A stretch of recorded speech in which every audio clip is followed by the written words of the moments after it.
Hello दोस्तों, correct usage of pronoun who versus हुम का ये वीडियो examfear.com की तरफ से। अब एग्जाम से कोई डर नहीं। हु वर्सेस हुम, ये जो दो वर्ड्स हैं ये बहुत ज़्यादा कंफ्यूजन क्रिएट करते हैं कई बार सेंटेंसेस में, जब हमें समझ नहीं आता है कि यहाँ हु यूज़ होना चाहिए या हुम। तो सबसे पहले हम समझ लेते हैं कि इन दोनों को हम कब और कैसे यूज़ करते हैं। हु हम तब यूज़ करते हैं, हु जो वर्ड है ये इस वर्ड का नॉमिनेटिव फॉर्म है, यानी कि जब हम इसको सब्जेक्ट की तरह यूज़ करना चाहते हैं तब हम यूज़ करते हैं हु। और वहीं जब हम हुम यूज़ करेंगे, ये यूज़ करेंगे हम एज ऑब्जेक्टिव फॉर्म, यानी कि जब ये ऑब्जेक्ट को रेफर करें। तो अभी हम कुछ एग्जाम्पल्स डिस्कस करेंगे जिससे ये कॉन्सेप्ट और क्लियर होगा। जैसे इस केस में हमारे पहला एग्जाम्पल है, miss Nisha is the one who taught us English. ठीक है, तो इस केस में जो हु है ये हमने क्यों यूज किया है, क्योंकि ये हु किसको रेफर कर रहा है, मिस निशा को, और निशा क्या है, इस सेंटेंस का सब्जेक्ट है। तो सबसे पहले हमें ये समझना होगा कि सेंटेंस में सब्जेक्ट क्या है और ऑब्जेक्ट क्या है। तो इसको समझने के लिए हमें हमेशा ही अगर एक क्वेश्चन दिया हुआ है तो क्वेश्चन के आंसर को इमेजिन करना होगा टू फाइंड आउट कि वो ऑब्जेक्ट है या सब्जेक्ट है। जैसे इस यहाँ पे अगर हम क्वेश्चन पूछे कि who is the one who taught us English, तो आंसर क्या होगा, मिस निशा। तो बेसिकली मिस निशा जो है ये हमारा सब्जेक्ट है। तो ये जो हु है ये हु इस मिस निशा के लिए ही यूज हो रहा है। तो चूंकि ये सब्जेक्ट के लिए यूज हो रहा है तो हु सब्जेक्ट को रेफर कर रहा है, इसीलिए हमने नॉमिनेटिव फॉर्म को यूज किया है। तो यहाँ पे हम हुम यूज नहीं करेंगे बल्कि हु ही यूज करेंगे। अगला एग्जाम्पल देखते हैं, Whom do you want to meet? Now, एक दूसरे तरह के सेंटेंसेस होते हैं जो इंटरोगेटिव सेंटेंसेस होते हैं, यानी कि उन सेंटेंसेस के थ्रू हम क्वेश्चंस पूछते हैं। तो इस तरह के sentences all the more confusing होते हैं क्योंकि हमको सब्जेक्ट ऑब्जेक्ट का कुछ समझ नहीं आता है। तो ऐसे सेंटेंसेस के केस में हमेशा इसके आंसर को सोचने का कोशिश करो। जैसे whom do you want to meet, इसको अगर एक normal sentence statement assertive sentence के फॉर्म में सोचना चाहोगे तो क्या लिखोगे, you want to meet him या फिर you want to meet her. ठीक है, तो यहाँ पे ये जो हिम है ये क्या है, ये ऑब्जेक्ट का पार्ट है, राइट। और ये हुम जो है ये इसी हिम को रेफर कर रहा है। मतलब हमें पता नहीं इसका इस क्वेश्चन का एग्जैक्ट आंसर क्या होगा, बट अगर हम एक आंसर एज्यूम कर ले इस तरह से तो हमें पता चलता है कि ये जो वर्ड है हुम ये बेसिकली इस हिम के लिए पूछा जा रहा है। मतलब हुम का आंसर है हिम, तो बेसिकली ये ऑब्जेक्ट का पार्ट है, इसीलिए हमने ऑब्जेक्टिव फॉर्म वाला वर्ड यानी कि हुम यूज किया है। ठीक है, क्लियर है। तो यहाँ पे जो चैलेंज आएगा वो मेन चैलेंज यही रहेगा कि हमको मोस्ट ऑफ द टाइम ये समझ ही नहीं आता है कि ये सब्जेक्ट को रेफर कर रहे हैं या ऑब्जेक्ट को रेफर कर रहा है। तो इस चीज को हम क्लैरिफाई करने की कोशिश करेंगे कुछ एग्जाम्पल्स के थ्रू। सबसे पहला एग्जाम्पल ट्राई करते हैं, it is Rohan dash I think is Sheela's brother. वो रोहन ही है जो मुझे लगता है कि शीला का भाई है। ठीक है, तो इस सेंटेंस को पहले थोड़ा घुमा के सोचने की कोशिश करते हैं। पहले एक क्वेश्चन बनाते हैं कि who do I think is Sheela's brother. तो आंसर क्या होगा, रोहन। तो यानी कि रोहन यहाँ पे सब्जेक्ट है, मतलब हु से अगर मैं क्वेश्चन पूछ रही हूँ तो हमारा आंसर क्या है, रोहन। तो बेसिकली रोहन, यहाँ पे अगर हम इस सेंटेंस को आई थिंक वगैरह सब हटा दें, अगर हम इसको एक सिंपल सेंटेंस की तरह सोचें तो क्या होगा, रोहन इज शीलाज ब्रदर। तो रोहन बेसिकली यहाँ पे सब्जेक्ट है, तो यहाँ पे जो भी वर्ड होगा वो बेसिकली रोहन को रेफर कर रहा है, तो इसीलिए यहाँ पे इसका नॉमिनेटिव फॉर्म यूज होगा यानी कि हु होगा, it is Rohan who I think is Sheela's brother. लेकिन इसी सेंटेंस को अगर हम थोड़ा दूसरे तरीके से लिखें, जैसे कि it was Rohan dash I thought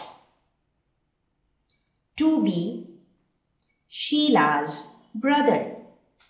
तो पहले तो आप सेंटेंस का चेंज देखिए, मतलब फॉरगेट अबाउट द फैक्ट कि ये प्रेजेंट टेंस था, ये पास्ट टेंस था, उसके अलावा और क्या चेंज है।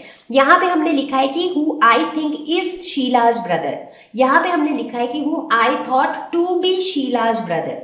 ठीक है, इसकी वजह से सेंटेंस में काफी चेंज आ गया है। कैसे, पहले सेंटेंस को अगर हम एक सिंपल सेंटेंस के फॉर्म में सोचे तो हम कह रहे हैं कि भाई Rohan is Sheela's brother, but दूसरे सेंटेंस में हम क्या कह रहे हैं कि I thought Rohan to be Sheela's brother. तो इस केस में जो मेन सब्जेक्ट हो गया है सेंटेंस का वो हो गया आई।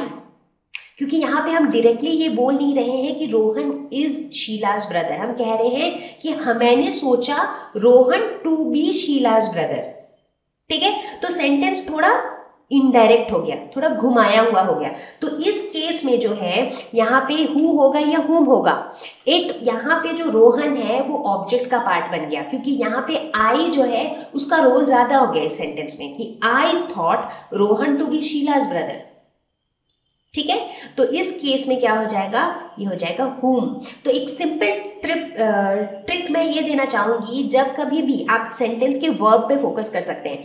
ये इज वर्ब का जब भी प्रेजेंस होता है ये आपको एक हिंट दे देता है कि शायद यहाँ पे आपका नॉमिनेटिव फॉर्म यूज होगा। जैसे कि Rohan who I think is Sheela's brother, इस केस में हु यूज होने का चांस ज्यादा है।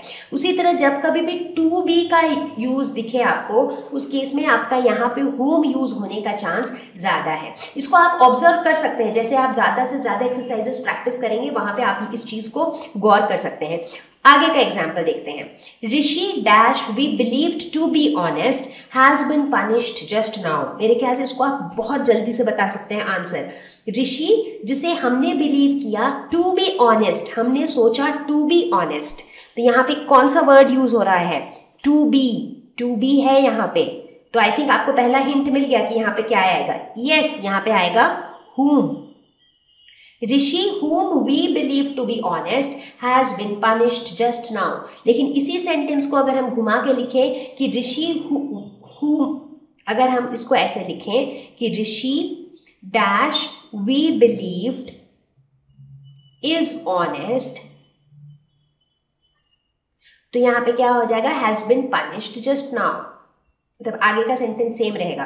तो यहाँ पे हो जाएगा Rishi who we believed is honest, believed नहीं, यहाँ पे हो जाएगा believe. Rishi who we believe is honest has been punished just now.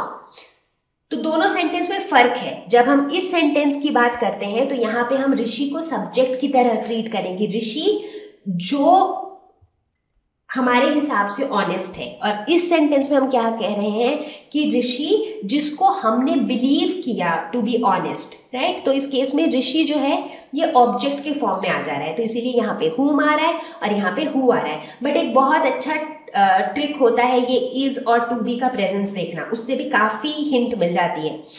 और आगे बढ़ते हैं। Dash are you speaking to, तुम किससे बात कर रहे हो। अब क्वेश्चन वाला सेंटेंस है तो इसका आंसर सोचने की कोशिश करते हैं। तो इसको अगर हम एक एजर्टिव सेंटेंस के फॉर्म में लिखे तो कुछ ऐसा होगा, you are speaking to him या फिर you are speaking to her.